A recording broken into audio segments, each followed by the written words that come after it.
Hello, everybody, and welcome to the Service in the Community and Community Resources module for our Lodge Leadership Development.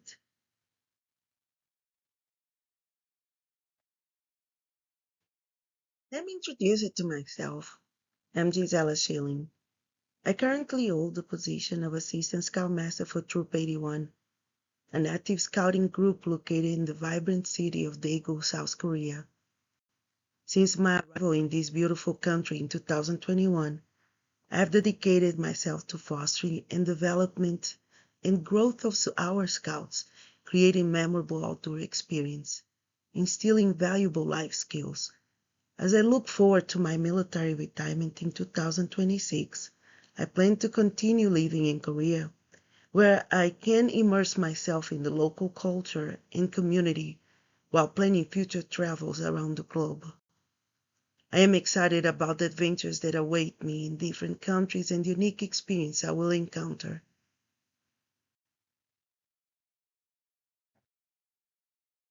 For this model, I'll have the following objectives. The importance of serving cheerfully in the community. How to select and execute community service projects.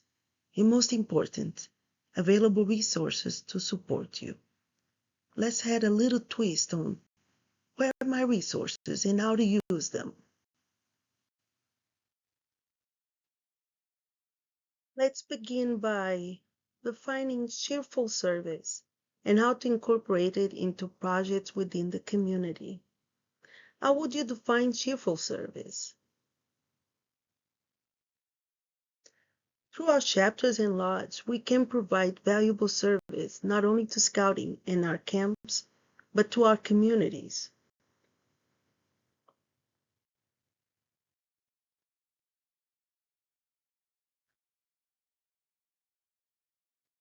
Engaging in cheerful service not only aligns with the values of the Order of the Arrow, but also elevates the overall impact of community service initiatives in scouting. Strengthens community bonds. Cheerful service helps build connections between people. When volunteers approach tasks with positive attitude, it can bring communities together, making experience more enjoyable and encouraging teamwork. As members of the Order of the Arrow, Scouts are looked up to as leaders. By serving cheerfully, Scouts can inspire others to adopt a similar attitude, promoting a culture of kindness. It can help volunteers, including Scouts, navigate challenges and setbacks more easily. A positive attitude can foster resilience, making it easier to overcome obstacles that may arise during service. The joy and positivity brought to service projects can leave a lasting impression on those being served.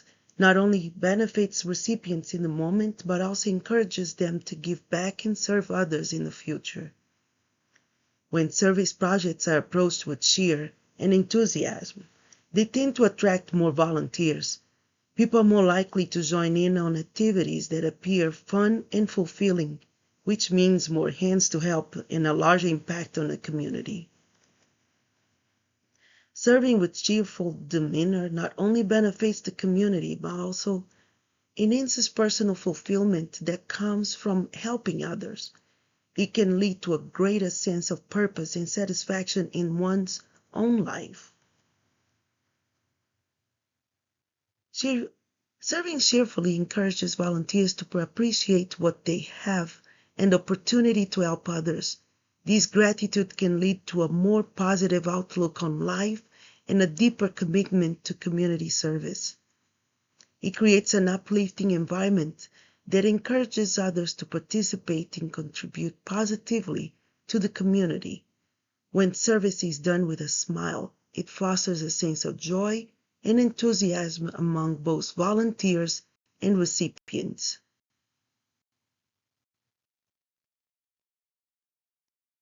By dedicating service to a community living abroad is an experience like no other. As a world ambassadors, we represent not only yourself, but the American Scouts. Many of you have taken part in community service projects organized by your schools, community organizations, or your troops. When thinking about planning and running projects as a chapter or lodge, there are some critical things that need to be taken into account. What level of skill is required?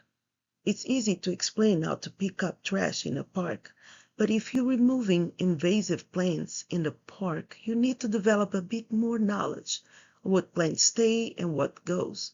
Or, if there is a construction involved, some significant skills in carpentry might be required, or adding details if the lodge would be working in cooperation with a park, a museum, or other organization. Would a staff member needed to be present for the project? When are they available? And who would actually carry out this project?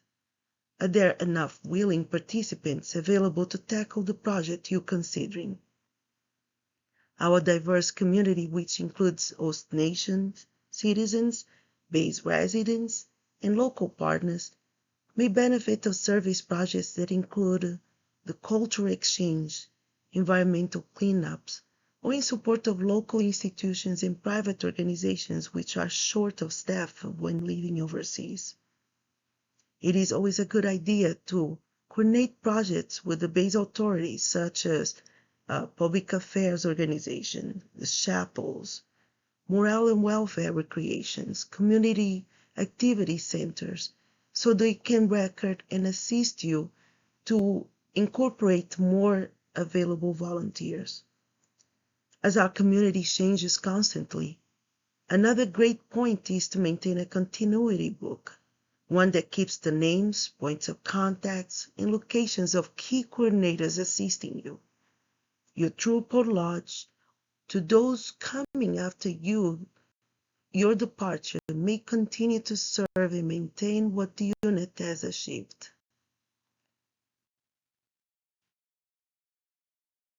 Here are a few resources that are readily available within the military community. When planning any service within your community, it is of a great importance to forecast the availability of these resources as they may support the outcome of your project. These resources may vary depending on the community you live in. Hence the importance to maintain a point of contact as the connecting dots for you and for those that will one day give continuity to scouting presence in your area.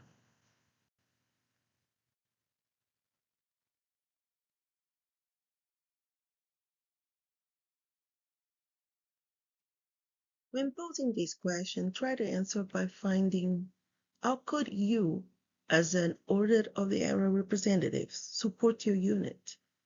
How would you integrate the knowledge you have and suppress the unit's needs? Have a discussion with the team.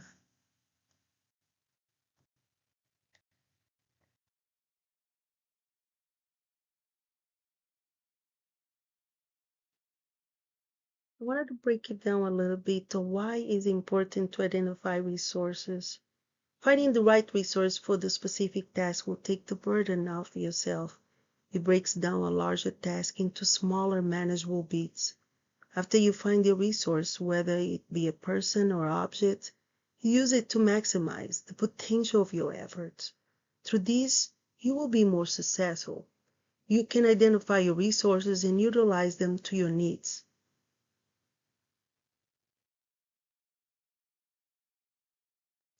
A few examples of resources will be advisors, camp rangers, directors, even a vehicle that you may have it available to accomplish your transportation. Those are all resources. Trust and rely on your resources. Here is to open a discussion within your lodge. Identify the individuals or groups involved. This could include your target audience or the team members. Define the objectives, goals, or events that you are planning or discussing. What needs to be accomplished? Specify the location, setting, where the activities will take place. This could be a physical location or virtual space. When? Establish a timeline for the project or event.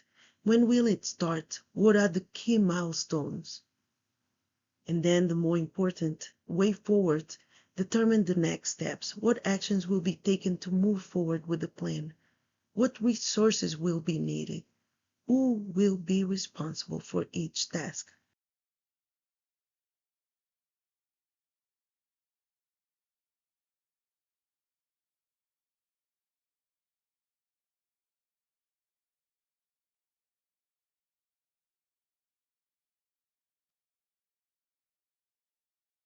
Here is one of the goals. You don't have to rely solely on advisors assigned to you. Asking all the advisors you might know will provide a much larger amount of ideas and resources that you can decide to use or not. The point of this part of the presentation is to open your eyes to the fact that your advisors are not the only people that can be asked for advice. Fellow youth leaders might have some tricks up their sleeves that the audience does not. You don't have to limit yourself to the insights of just advisor. And in conclusion, overall, the use of resources is instrumental in your leadership ability. A good leader utilizes all the resources at his disposal.